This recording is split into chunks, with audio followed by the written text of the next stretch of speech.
the kind of silence that doesn't come naturally, one that feels imposed, unnatural, as though the air itself has been strangled. The village of Dharampur had not been marked on maps for decades. Roads that once led there had grown over with weeds, and even locals from nearby towns avoided mentioning its name. For most, Dharampur was just a rumor, a forgotten dot erased from memory. But for one man, it was the beginning of something he would never escape. That man was Arjun, a documentary filmmaker. He wasn't looking for fame. He had already tasted small recognition for his urban exploration films. What drew him to Dharampur was different. It was obsession. He had stumbled across a tattered article from the late 1960s. A single line had been underlined in red ink, as though someone wanted it preserved forever. They heard the last scream, but no one saw what took them. They referred to the villagers. The what remained unexplained. Arjun couldn't resist. With his camera, a single lantern, and a driver he had paid handsomely but who refused to go beyond the forest, Arjun began his journey into Dharampur. The forest was oppressive. Trees arched overhead like twisted ribs, shutting out light. The further they drove, the dimmer the sun became, until it was difficult to tell whether dusk had fallen or the woods themselves swallowed the sky. His driver stopped suddenly, refusing to continue. "I don't drive past here," the man muttered. "Not ever." Arjun stepped out, the crunch of gravel beneath his boots echoing louder than it should. He shouldered his camera and began walking. The driver turned back without another word. The air smelled stale, dry as if even the earth had long stopped breathing.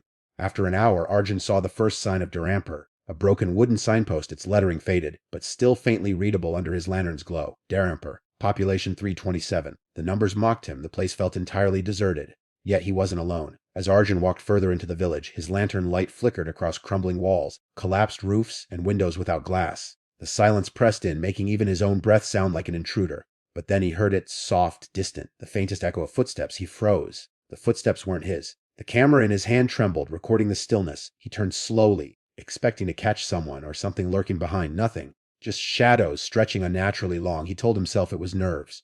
But nerves don't explain whispers. Loud, hushed voices seemed to leak out from one of the houses ahead. A house with its door ajar, swinging slightly in a wind that wasn't there. The sound was faint, almost unintelligible, like someone murmuring a prayer beneath their breath. Arjun raised his camera, zooming into the darkness inside. His pulse quickened. The whispering stopped abruptly, as though whatever had been speaking realized it was being watched. The silence that followed was worse than the sound. He stepped inside. The floor groaned beneath him, brittle wood snapping like bones under his weight. Dust swirled with each breath, coating his tongue with bitterness. He panned his lantern slowly, revealing walls smeared with something dark, old, and dry. It could have been age, mold, or something far worse. And then a laugh. It wasn't loud. It wasn't even close. It came from upstairs, light and delicate, but unmistakably human. A woman's laugh, echoing faintly before vanishing into silence once more. Arjun's instincts screamed at him to leave, but curiosity won. It always did. He placed his foot on the staircase, the wood bending dangerously under his weight. Step by step, he ascended, each creak echoing far too loud. His lantern light reached the landing. The hallway ahead stretched longer than it should have, like the house had grown in defiance of natural space. At the very end of the hall, a shadow. It moved, not with the rhythm of breath or the sway of fabric, but with deliberate intent. It leaned away from the lantern's glow, retreating into a room whose door slowly closed by itself. Arjun's throat tightened. He raised his camera, recording, whispering under his breath, just to remind himself he was still real, still present. His voice cracked against the silence. No answer, only the faintest echo of that laugh again. This time behind him, he spun, but the hallway was empty. His lantern sputtered, dimming as though suffocated. He shook it, the flame strengthening weakly. When he turned back, the door at the end of the hallway had reopened, wide, and this time someone was standing there. A woman. Her face was pale, drained of color, her hair falling across her shoulders in tangled clumps. She didn't move, didn't breathe, just stood in the doorway, watching. Her eyes were black pits, reflecting no light. The lantern's flame quivered. Arjun tried to raise his camera, but his arm felt heavy, as though the air itself pressed against him. The woman tilted her head, impossibly slow, her hair shifting like something alive. And then she smiled. Not the smile of warmth. The smile of someone who knew he had already gone too far to leave. The last thing Arjun heard before the lantern extinguished was her voice, soft and near his ear though she was still at the end of the hall. "Welcome back to Dharampur." The darkness swallowed him whole. It wasn't the ordinary kind of darkness. This was thicker, heavier, as if something alive pressed against Arjun's skin, suffocating him. He could still feel the weight of her words echoing inside his skull. Welcome back to Dharampur, back. How could she have said back? He had never been here before. At least he didn't think he had. Arjun fumbled with his lantern, desperate to bring light back into this choking black.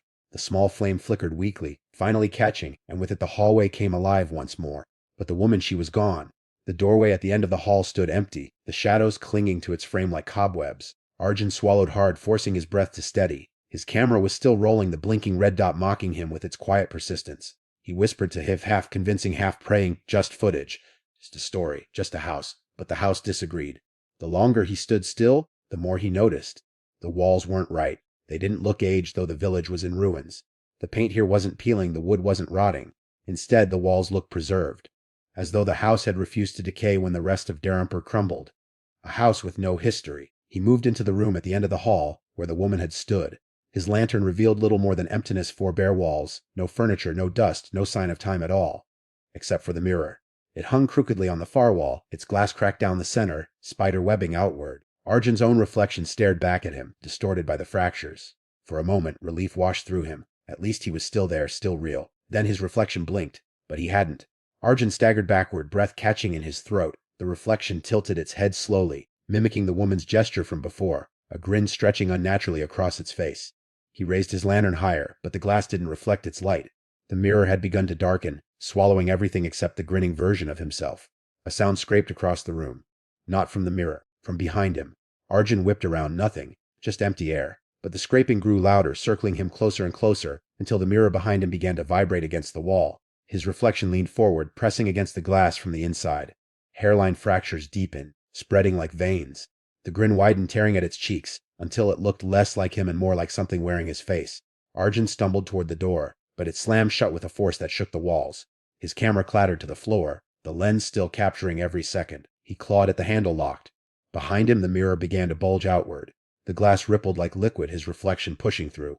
A hand emerged first, long, pale, with fingernails blackened as if burnt. It scratched against the wooden floor, leaving grooves that smoked. Arjun's chest tightened. Every instinct screamed that he shouldn't watch, but he couldn't look away. Another hand emerged. Then the head, his face stretched and distorted, eyes black voids, mouth hanging open in a smile too wide to be human. The air grew colder. He could see his breath now, white mist pouring from trembling lips. The lantern's flame dimmed, as if retreating from what was crawling out of the mirror.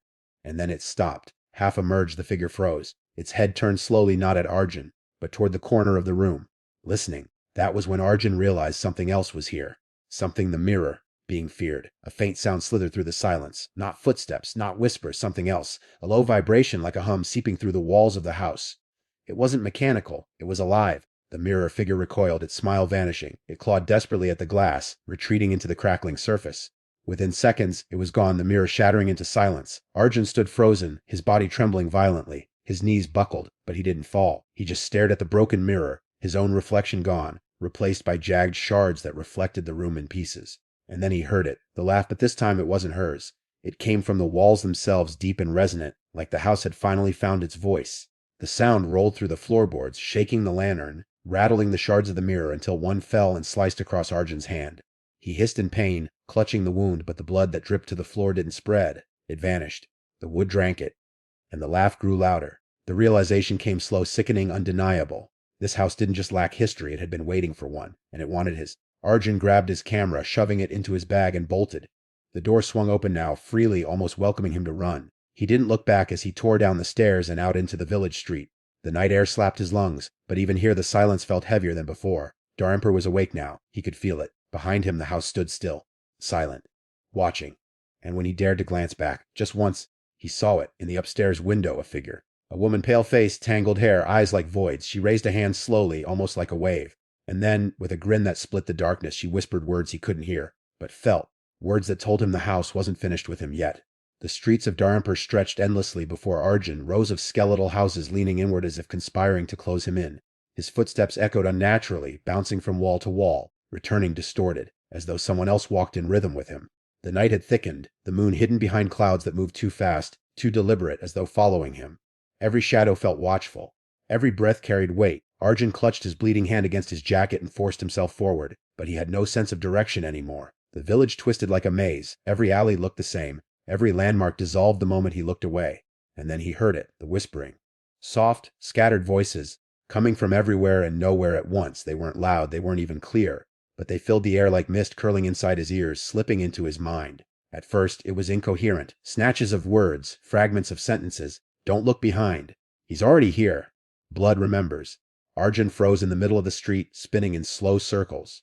The whispers grew sharper, tugging at him, urging him toward one particular house. It stood apart from the rest, taller, though its roof sagged, Its windows shattered. A broken lantern hung above the doorway. Swinging though there was no wind, the voices pressed harder. Come inside. Come inside. Come inside. Arjun clenched his jaw. No.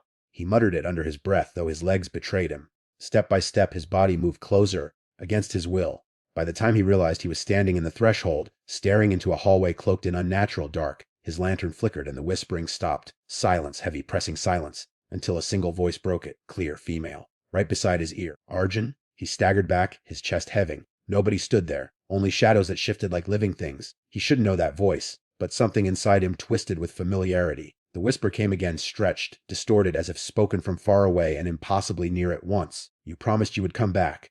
Arjun's head pounded. No memory surfaced, yet the words clawed at something buried deep within him, something his mind refused to show. He lifted his lantern and stepped inside. The air within the house was damp, carrying the faint stench of rot. The floorboards moaned under his weight. His camera swung from its strap, recording every second of his trembling advance. He followed the voice through narrow halls that twisted at unnatural angles. Doors lined the walls, each cracked open slightly. From within, faint shapes shifted, always just out of sight. One door stood wider than the rest. Its room pulsed faintly with light, as though a lantern glowed inside. Arjun reached for the handle, and the door slammed shut in his face. A child's laughter rang out, high-pitched and sharp, bouncing from every wall around him. He whipped his lantern left and right, but the hall had changed. The doors were gone. The walls pressed inward, narrowing, suffocating. The laughter grew closer. Something small scuttled across the floorboards behind him. He spun, catching a glimpse in the lantern light. Tiny hands pulling a body too fast, too wrong, crawling backward into the dark. Arjun stumbled, nearly dropping his lantern. His breath came fast and shallow. The whispers returned. Louder this time. Clearer. We know you. We remember you. You belong to us. And then, louder still, overlapping, hundreds of voices at once. MIDNGHT. The house groaned as though alive. The walls buckled. The ceiling trembled. Arjun's lantern went out, pitch black. He couldn't breathe. He couldn't move. The air was alive with whispers now, hissing directly into his ears. Fingers brushed against his neck, his arms, his back. Always behind him, never where he could see. He bolted forward blindly, slamming into unseen walls, scraping his arms raw. He didn't know where he was going, only that he had to run. And then silence again. The whispers stopped. The house went still. Arjun panted, listening. His eyes strained against the dark slowly. Faint moonlight filtered in through broken boards above, revealing where he was, a courtyard. An open space surrounded by crumbling walls. The air was cold here, unnaturally so. And at the center stood a well. Its stones were slick with moss. Its mouth gaped wide, a hole that seemed to swallow the very light around it. Arjun approached cautiously, unable to stop himself. Something about the well drew him in, stronger than reason. His footsteps echoed on the stone ground as he leaned over the edge. The darkness within was absolute. Then movement. Far below, something shifted. Something pale, rising slowly from the depths. Arjun's chest tightened. He stepped back instinctively, but his foot caught on the uneven stone. He staggered, nearly toppling into the well, and that's when he heard it. Whispers. Hundreds of them. Rising from the depths. They weren't scattered now. They were chanting. Unified. Midnight.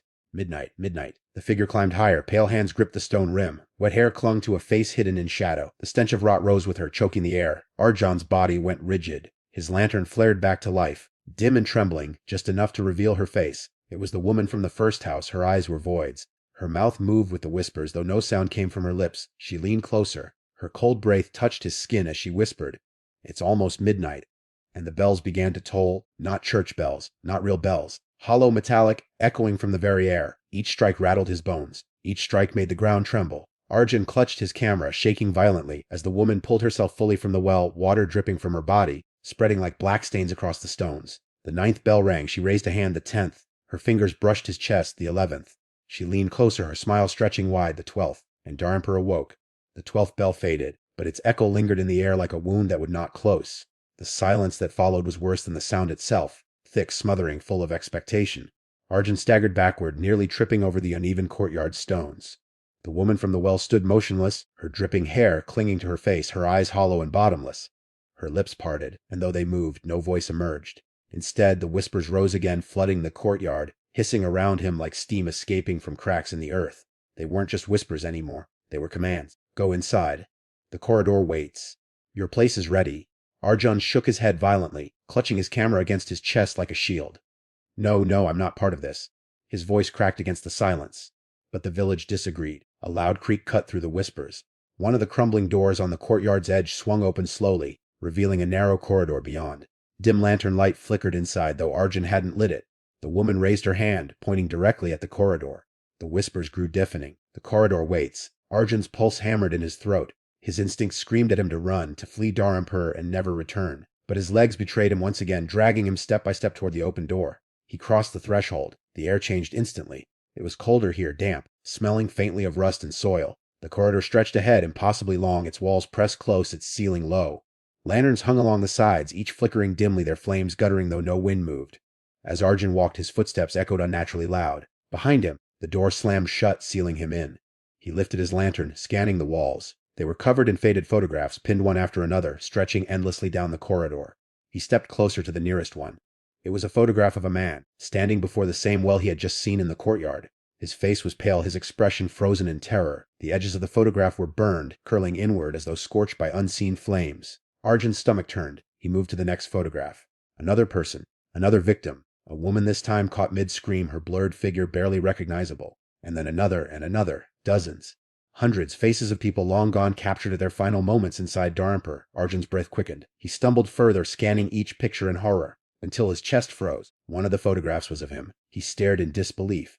It was him in the very courtyard he had just left, the woman's hand reaching out from the well. His expression was identical to what he felt only moments ago, raw fear. His hand trembled as he reached toward it. The photograph was warm to the touch, as though freshly printed.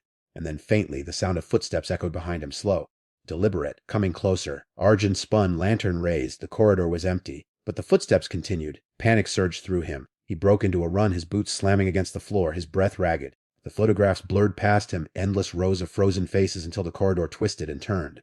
And then he saw her. The woman, she stood at the far end, her head tilted, her long hair covering half her face. The lanterns dimmed one by one as she approached, her figure gliding instead of walking. Arjun stopped dead in his tracks, his body refusing to obey him. His lantern flickered violently, casting her shadow across the walls. The corridor stretched, lengthened, twisted as though it had no end. But no matter how far away she seemed, she was closer, always closer. The whispers returned, surrounding him. The corridor belongs to her. Walk it until the end, or become the next picture. Arjun stumbled backward, his shoulders slamming into the wall. He glanced at the photographs again. His face appeared on more of them now, each one showing him deeper into this very corridor. The house wasn't recording him. It was predicting him. He bolted forward, desperate to reach the other end, desperate for escape. The corridor pulsed, the lanterns flaring and dying, shadows bending unnaturally. His lungs burned, his legs screamed. But he didn't stop. Behind him, the woman's laugh rang out, echoing endlessly. It wasn't human. It wasn't alive. The corridor ended suddenly. A door appeared, heavy and ancient iron bolts across its frame. Arjun slammed into it, pushing, clawing, desperate to escape. It groaned under his weight, then burst open with a deafening crack. He stumbled through and froze. He was back in the courtyard, the well gaped before him. The photographs lined the walls once again, and standing at the well's edge was himself. His double turned slowly, lantern in hand, face pale, eyes wide. The resemblance was exact, down to the bleeding cut on his hand. For a moment neither moved. Then the double smiled. It was the same smile the woman had given him. And before Arjun could breathe, the double whispered in his own voices, "You've always been in the corridor." The lanterns went out, the whisper screamed, and the corridor swallowed him whole.